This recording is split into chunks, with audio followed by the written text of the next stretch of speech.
खबर गाजियाबाद से है, जहां सुप्रीम कोर्ट ने 11 मार्च 2026 को एक अहम और संवेदनशील फैसले में गाजियाबाद के रहने वाले हरीश राणा को पैसिव यूथनेसिया यानी इच्छा मृत्यु की अनुमति दे दी।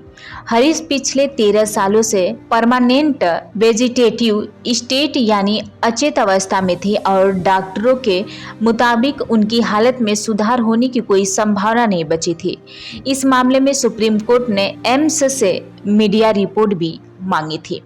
गाजियाबाद के राजनगर एक्सटेंस स्थित राज एम्पायर सोसाइटी में रहने वाले हरीश राणा की कहानी बेहद दर्दनाक है। साल 2013 में चंडीगढ़ में बीटेक फाइनल ईयर के छात्र हरीश एक पीजी की चौथी मंजिल से गिर गए थे। हादसे से ठीक एक दिन बाद उन्हें वेट लिफ्टिंग की फाइनल प्रतियोगिता में हिस्सा लेना था, लेकिन उससे पहले ही हुई इस दुर्घटना ने उनकी जिंदगी पूरी तरह बदल दी।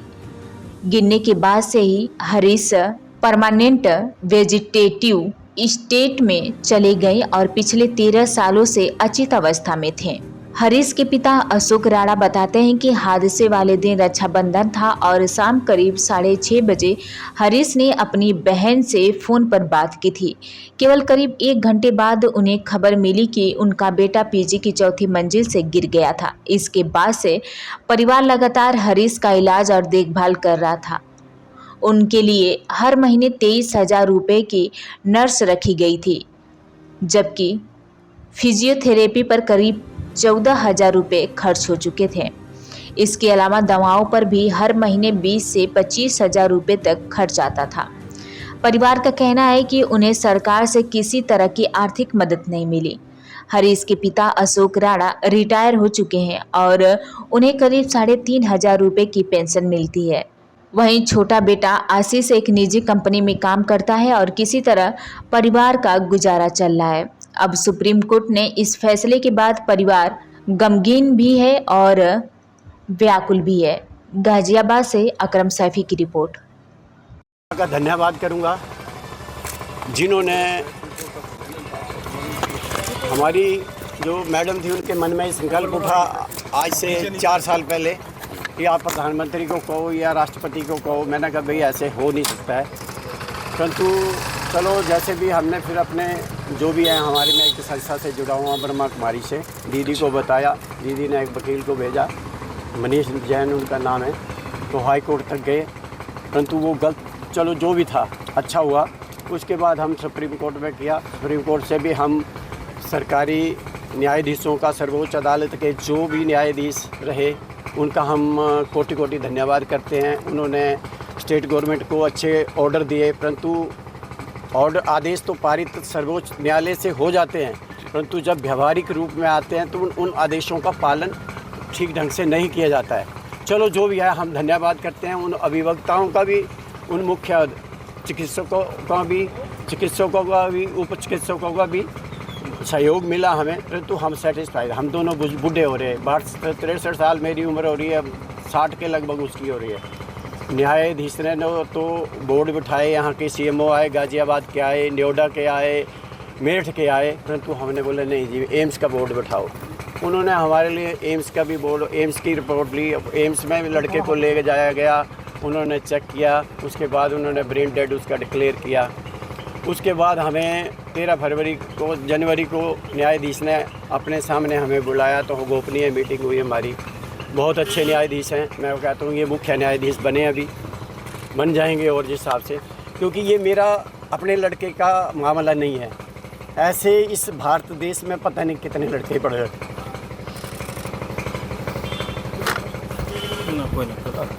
तो हम चाहते कि सबका भला हो, कल्याण हो।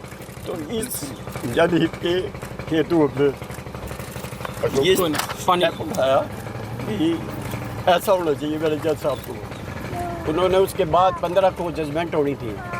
उसके बाद ये रूल जो इंडिया में आज लागू हुआ, ये 7 देशों में भी लागू है। जो आज ये लागू है, परंतु कितने लोगों का इसके द्वारा भला होगा। मैं एक पिता होने के नाते, आप भी बच्चों के पिता होंगे, कितना दुख होता होगा। तो दुख तो हर माता पिता बिल्कुल, ये को। 36 की कोई पूर्ति नहीं ठीक कर है। पाएगा, लेकिन अपने तो औरों के लिए भी एक अब अच्छा जो ये काम किया है, अब देखो बेटा छोटा आएगा जो सेवा करता है, सुबह 5 बजे 4:30 बजे उठता है, वो उसकी फिजियोथेरेपी करते हैं, हम अपने आप करते हैं। हालांकि चीफ ऑफ जस्टिस चंद्रचूड़ ने तो हमें फिजियोथेरेपी भी अलाउड किया था, नर्स भी अलाउड की थी, परंतु यहाँ मैंने बोला ना अभी व्यावहारिक तरीके में से 15 दिन फिजियोथेरेपी आया, नर्स उर्स तो चलो हमने मना किया, कहाँ इतना छोटा मकान है, बड़ा मकान तो है नहीं, तो हमें सुविधाएं दी, इसके लिए हम कोटि कोटि धन्यवाद करते हैं। सर्वप्रथम तो हम परमात्मा का धन्यवाद करते हैं जिन्होंने दिशा निर्देश जज साहब को, जो न्यायाधीश थे अच्छे बैठे थे, वो भी परमात्मा की कृपा होगी और उनके मुखारबिंद से आज ये जो जजमेंट हम चाह रहे थे हमारी इच्छा अनुसार हो गई। मैं आप लोगों से वैसे मिलना नहीं चाहता था जी, लेकिन तो ये भी प्रभु की लोगों कृपा के है, लिए आप लोगों को देखना होगा। अगर किसी को प्यास लगी है तो मैं पानी लाया हूँ, पानी पी सकते हो। ये भी मंशा थी आपकी कि आप हरीश से धन्यवाद। मतदान करें। परंतु एक बात याद रखना, जो यूरोथेसिया जो भी ये पत्रकार यूज़ कर रहे हैं, मैं आपको आप शब्दों से बोल रहा हूँ कि आपको अगर पता नहीं है तो पूछ लो। यूरोथेसिया का मतलब होता है इंजेक्शन दे के किसी को मारना, जैसे किसी को कुत्ते ने काट लिया और पागल हो गया फिर उसको इंजेक्शन लगा देते हैं। इसकी सिर्फ फूड पाइप है, जैसे आम और जब महात्मा गांधी ने अनशन लिया था तो 21 दिन वो भूखे रहे थे, परंतु इसकी सिर्फ फूड पाइप हम हटाएंगे और फूड पाइप के बाद अनुभवी चिकित्सकों की देख रेख में इसको एम्स में रखा जाएगा और धीरे धीरे पानी देते रहेंगे और इसकी फिर जो भी पार्थिव शरीर होगा हम इसको बड़े सम्मान और गौरव से लाएंगे। हमें खुशी भी है, खुशी इस बात की है कि चलो इस भारत देश में हर स्टेट में पता नहीं कितने ऐसे लोग हैं, उनका भला होगा। दुख इस बात है कि सिविल इंजीनियरिंग कर रहा था और टॉपर था चंडीगढ़ यूनिवर्सिटी का, 2 कंपटीशन जीत चुका था और तीसरा इसने पंजाब यूनिवर्सिटी में जीतना था। 20 अगस्त 2013 की घटना, मंगलवार था, राखी थी, इसने मैसेज भी भेजे तो हमें फ़ोन आया कि ये गिरा है। हम जब रात को 3 बजे पीजीआई ट्रामा सेंटर पहुंचे तो इसके सिर में चोटें थी, यहाँ उंगलियों के निशान थे, पैर के तलवे नीले थे, परंतु जैसे तैसे यूनिवर्सिटी किसी सीबीआई वाले ने बताया कि ये प्रकाश सिंह बादल की है, प्रकाश सिंह बादल की उसमें सरकार थी। चलो जो भी हुआ होना होगा वो ऐसे ही शायद हमारे कर्मों में लिखा था, सेवा लिखी थी, हम सेवा कर रहे हैं। और आज भी मैंने मैसेज ये भेजा था अपनी इसको कि परमात्मा की कृपा से हम सेवा कर रहे हैं और करेंगे और करते रहेंगे, क्योंकि हमारा तो बच्चा है। हम गलत, हालांकि हमारी एएसजी साहब यहाँ आई 2-3 बार उनकी मीटिंग हुई हमारी ऑनलाइन, घर पे न तो कौन आता, उन्होंने अपने आप देखा। मैं कहा अपने आप ही अंतरात्मा जो आपको इजाज़त दे वो आप स्टेटमेंट कोर्ट में दे सकते हैं। ठीक है, धन्यवाद। मनीष जी, आज जिस तरह से कोर्ट ने आज हरीश राणा के मामले में एक बड़ा महत्वपूर्ण आज फैसला सुनाया है, क्या ये फैसला है? Harish Rana versus union of India में हरीश राणा को पैसिव यूथनेशिया की जो डेफिनेशन थी उसको अलाउ कर दिया है और उसके लिए भी पैसिव यूथनेशिया अलाउ कर दिया, मतलब डिग्निफाइड डेथ की बात करी है। और अगले 30 दिनों के बीच में वापस सुप्रीम कोर्ट में रिपोर्ट आ जाएगी कि क्या हुआ इस केस में और क्या नहीं हुआ। तो ये जो तमाम प्रक्रिया है कितने दिनों के अंदर में स्टार्ट हो जाएगी एम्स अस्पताल में?